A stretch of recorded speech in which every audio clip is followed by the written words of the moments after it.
Olá, meu nome é Renata Mascaretti, eu sou neonatologista e eu sou uma das professoras do curso da NEUAP. Eu trago para vocês uma dúvida de uma aluna nossa que veio bastante interessante, que eu acho que vocês podem aproveitar. Ela conta pra gente que ela é neonatologista, ela participou do curso em São Paulo, da estação prática da discussão sobre técnica de administração de surfactante.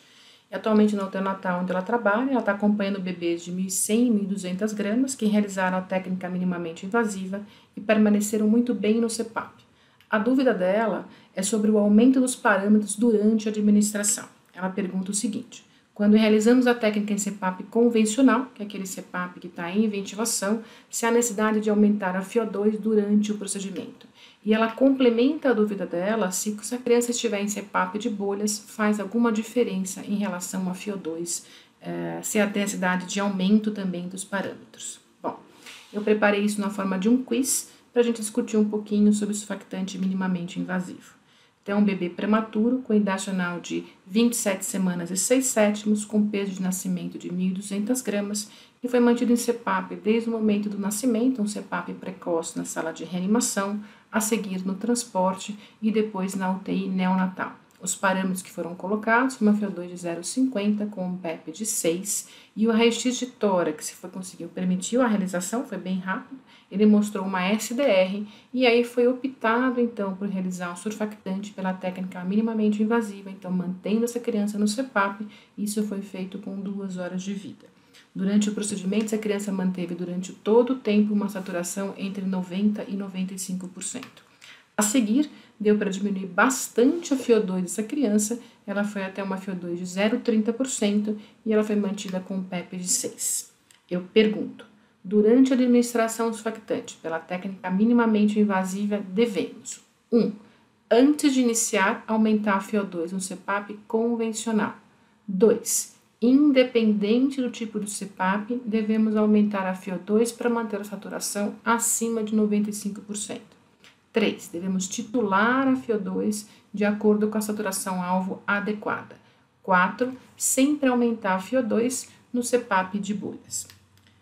Para a gente poder responder essa pergunta, eu separei alguns conceitos para a gente rever. A gente vai falar um pouquinho sobre tipos de CPAP, sobre os métodos de administração do surfactante e sobre os limites de saturação de oxigênio. Quais são os tipos de CPAP que existem? Existe o CPAP convencional, que é aquele que é feito no ventilador, e tem o CPAP de bolhas, que depende de um sistema de selo d'água.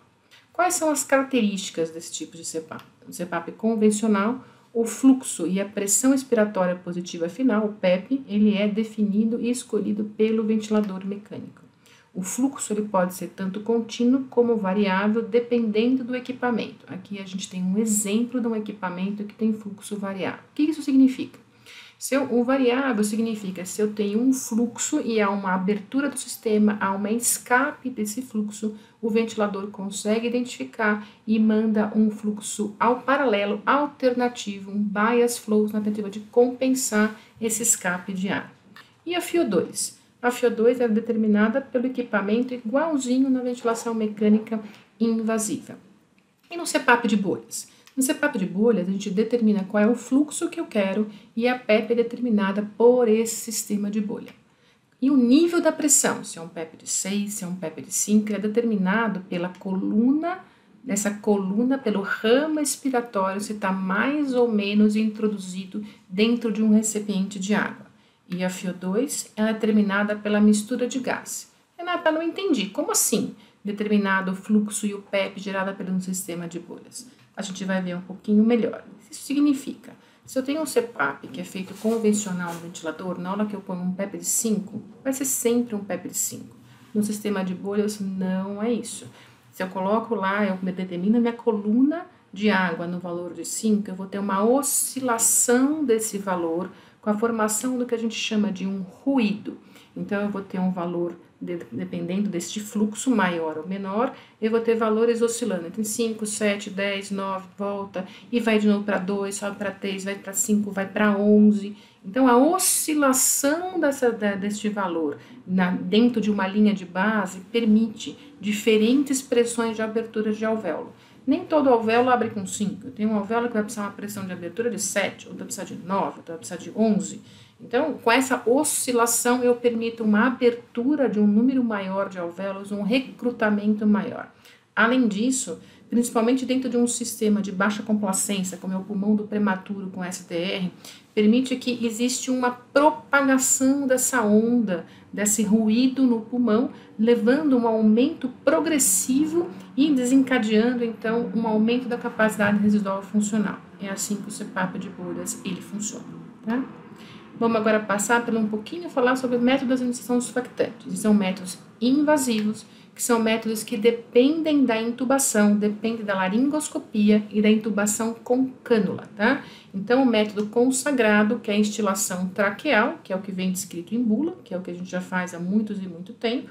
A partir daí, foi descrito há uns anos atrás o método conhecido como INSUR, que é a intubação, o surfactante e a extubação precoce dentro das primeiras 2 horas de vida. Mas então depende de fazer laringoscopia, de intubar esse bebê com uma cânula, mas tentando manter esse bebê aí no CPAP e extubar de forma precoce. Tá? É uma tentativa de você tentar ventilar esse bebê de forma invasiva por um tempo menor possível, porque a gente sabe que a ventilação mecânica vai estar levando, então, a lesão pulmonar secundária e uma piora do prognóstico desse bebê. Nesse mesmo raciocínio vieram os métodos menos invasivos, na tentativa de você lesar e agravar o menos possível a lesão pulmonar. Existe a técnica minimamente invasiva, que também depende de laringoscopia, mas em vez de eu introduzir uma cânula, eu introduzo um outro tipo de catéter muito mais fino, que pode ser o método descrito pela Angela Cripps, que é um método de Cologne, chamado que é consagrado como LISA, onde se introduz uma sonda fina traqueal. O outro método, que é o MIST, que foi desenvolvido pelo pessoal da Austrália, o Dargaville, que é o método de Hobart, utiliza um catéter vascular.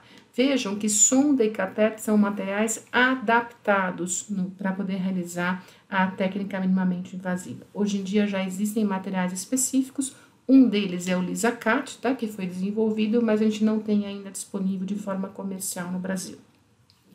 Dentro dos métodos menos invasivos, existe a administração surfactante pelo uso da máscara laríngea, que não depende, então, portanto, de laringoscopia, mas tem uma limitação pelo peso dos recém-nascidos, e a gente não tem número de máscaras laríngeas adequadas para prematuros mais extremos. Outro método que não depende também de laringoscopia é a nebulização, que está sendo estudada e cada vez mais está entendendo qual é a dose, qual é a eficácia, qual é o equipamento, e também é um ramo grande para a gente estar tentando invadir o menos possível, ventilar muito menos esse pulmão prematuro. E os limites de saturação de oxigênio? Então, os limites de saturação de oxigênio, a gente não pode deixar de falar de 2 grandes trabalhos clássicos, que é o Stop-Hop e o Boost, e eles concluíram o quê? Que mostrando que o limite superior entre 96, 99, 95 e 98 aumentava a morbidade respiratória sem ter nenhum tipo de benefício associado. Na sequência veio o Neoprom, que foram 5 estudos que aconteceram de forma concomitante, que pelo contrário, ele mostrou e demonstrou que há um risco real de aumento de mortalidade, principalmente nos bebês menores que 28 semanas, se eu mantenho a saturação deles no limite entre 87% e 90%. Então, não é que tem mais morbidade, morre mais bebê, principalmente os menores. A Academia Americana fez suas recomendações há alguns anos, o Consenso Europeu também de SDR também fez essas considerações, mostrando que demonstrando que o limite entre 90% e 94% são seguros para essa população. E o ajuste de alarme tem que ser ao redor desse valor, de acordo com o equipamento que a gente utiliza. Então, portanto, o limite de saturação é uma preocupação muito grande, porque o oxigênio ele é um medicamento. Se eu dou de mais, eu posso causar lesão. Se eu dou de menos, eu causo lesão. Então, eu tenho que evitar a hiperoxia, porque se eu deixar essa criança com muito oxigênio, eu tenho maior frequência de retinopatia e eu tenho mais displasia broncopulmonar. Mas, se eu deixar essa criança numa situação de hipoxemia, eu aumento a mortalidade dela, eu também tenho maior quantidade de acidose metabólica, eu também levo a consequências em relação ao crescimento e principalmente ao neurodesenvolvimento, tá?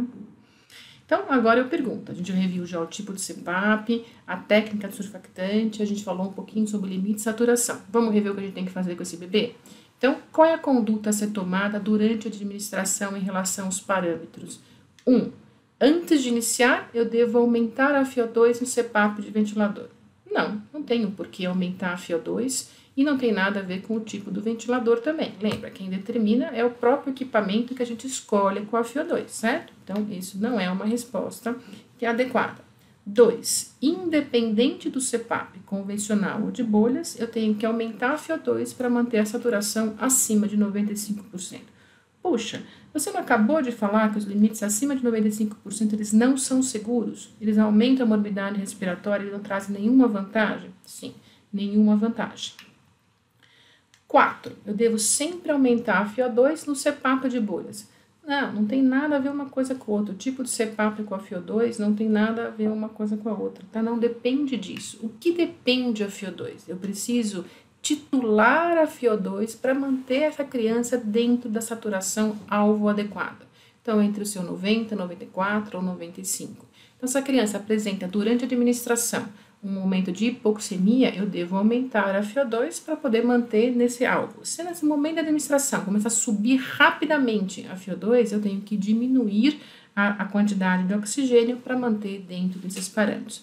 Então, a gente então, o que está certo? Então, eu devo titular a FiO2 de acordo com a saturação alvo adequada. Bem, e ela termina, essa nossa aluna, ela fala que é muito obrigada por orientar ela ficou muito feliz com a evolução dos nossos bebês dela. Eu queria dizer que se você está feliz, nós estamos felizes em dobro com você, porque a oportunidade de poder passar e ensinar e compartilhar conhecimento e ver que está dando um efeito e está melhorando os bebês aí pelo Brasil é bastante satisfatória e é o nosso objetivo. E ela termina falando que ela está a todo vapor com os prematuros, principalmente os pequenos, aqueles de 1 quilinho que estão permanecendo em ar ambiente, e com um tempo infinitamente mais curto de ventilação após as mudanças que ela fez no serviço dela. Eu agradeço a todos vocês e estou também disponível aí para você fazer perguntas, para a gente poder tirar suas dúvidas. Muito obrigada.